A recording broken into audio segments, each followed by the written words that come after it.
Michael, you saw the video of that large crowds of people just leaving the dome, but what you haven't seen is all these cars right now. I'm stepping out. We're going to zoom in just to show you how much traffic there is. It's looking pretty clear, looking drivable, not compared to this morning. I looked over on the side street now. Earlier at 5, it was not clear, but a plow truck has gone through.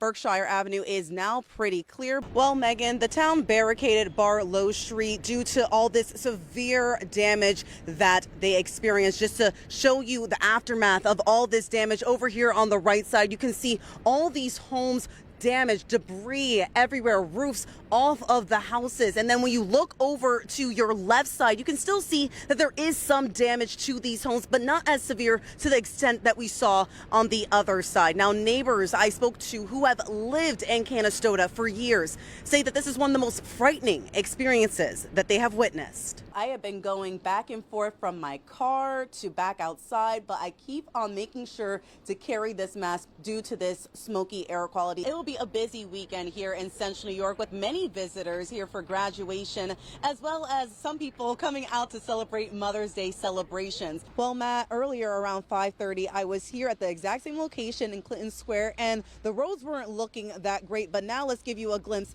as to what they look like right now. Roads are drivable, but they are still wet and slippery to be heading anywhere at fast speeds. Abby, we're told that the 31-year-old mother is 4 feet 10 inches tall and was wearing a hoodie when she entered the school on Friday morning, able to blend in, as the student district leaders tell us. This afternoon, dozens of people came here to say their goodbyes to a son, a friend, a colleague, a brother.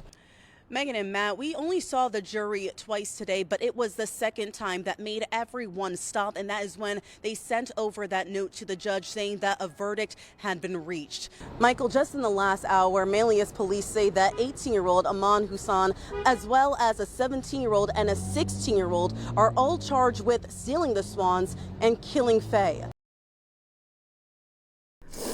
I love that picture. Brenly Ortiz was at work the night of January 16th.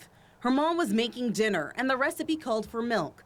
So her daughter, Brexy Alley, offered to go get it from the convenience store that was only a few feet away from her home. She left, but she never returned. While Brenly was in the car on her way back home, she received a call from her eldest daughter telling her that Brexy was shot. Everything just stopped. I'm just so grateful with God that I didn't have no cars around me, because I can't remember if I stopped my car or if I pressed that gas. I don't know. I feel like everything just stopped, like in the movies. Brenly says Brexy was more than a daughter. She was a sister, a granddaughter, a best friend, an honor student, a mentor. She says the sad part about all of this is the fact her daughter wasn't the last child to be taken by the hands of gun violence. And that breaks her heart. I don't want it to be one more case when it's just done, filed, and it's put aside. I want my baby and all these kids' name to be out there and to be a reason for gun violence to stop. She appreciates the community's endless support during her family's hardest times, especially the kids who called Brexy their friend. She just wants to teach them that it's okay to cry and feel pain, but don't pay bad with bad, because that's what took her daughter away. I don't know if I'm a good example, and I'm trying to take that pain and transform into something better. When a child hits their head here on the football field, in a soccer game, or even a hard hit in a car crash, it could be terrifying hours to see if they have a concussion and how bad it is. But a company here in Central New York is using similar science to COVID testing to diagnose a concussion with just a saliva test.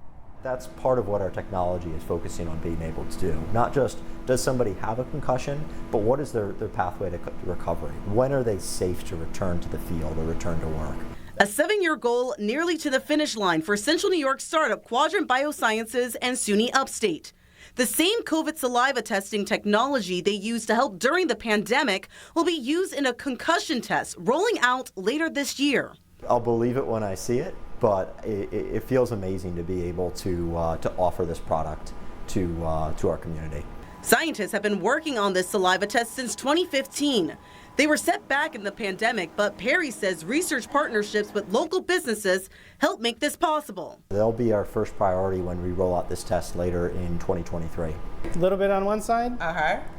About 15 times. To better understand this test, Dr. Forrest Wright let me try it out, and I was amazed at how easy it was. Yep. Then you'll just take the top and you can flip it around. This? Yep. Pop it open if it's a little tight. There we go. Great. Put it in there. In there, cap it up. I think I got it. That's good. Yeah. The test measures RNA found in the saliva to determine if a concussion happened, and it will only take the lab 6 to 8 hours to send back your results. The opportunity to take a swab that was taken on the field or during a game, bring it in-house here and get an answer out by the end of our workday or the next day, when in comparison, kids and parents are stressed out worrying about an answer or long-term results for days or weeks, depending on who your provider is. As of now, the Quadrant Biosciences test is still under development, but has a patent. The initial research shows up to 93% accuracy.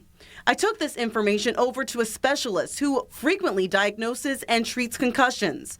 Meredith Bossinger of East Coast Audiology went as far to call this a game changer. If that's something we could administer as physical therapists, as athletic trainers on the sideline, it would open up a whole new ballgame. I think it would be a lot safer for our student athletes and our population in general. Bossinger says this takes the guesswork out of early diagnosis. When we have a concussion, right now it's subjective, so what patients are telling us. That can range from, like we said, people that are trying to embellish those symptoms versus people that are just trying to say they have no symptoms to get back. Despite the priority being on school-age kids right now, Quadrant Biosciences can see a wide range of use for this test. What is your feelings knowing that these tests can really help so many people in the long run? Yeah, so we're very excited to roll this out to upstate New York, but our ultimate goal is to try to get this to be a nationwide test. So right now we're identifying strategic partners to help scale this testing. Right now, the test is designed for people as young as the age of 10, and it's easy enough that anyone, a coach, a parent, a student athlete, can administer it. Reporting in Syracuse, I'm Allura Leggard. A cold front today bringing a quick couple of inches of snow here to central New York. Good Wednesday morning to you. I'm Lisa Spitz. And I'm Allura Leggard. For more weather alert details, let's go to Weather Authority meteorologist Sam Postich with your bus stop forecast. Good morning, Sam. Good evening, everyone, and welcome to the news at 11. I'm Allura Leggard. Thank you for staying up with us after the game.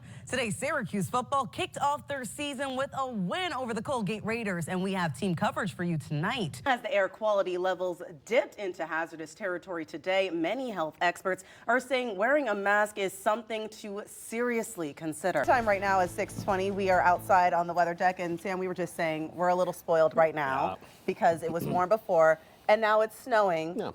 And I'm not, just not a fan of it. Oh. Good evening, I'm Allura Leggard. Michael has the night off. Tonight, we're hearing from the police agency in charge of enforcing Liverpool's new big rig truck ban.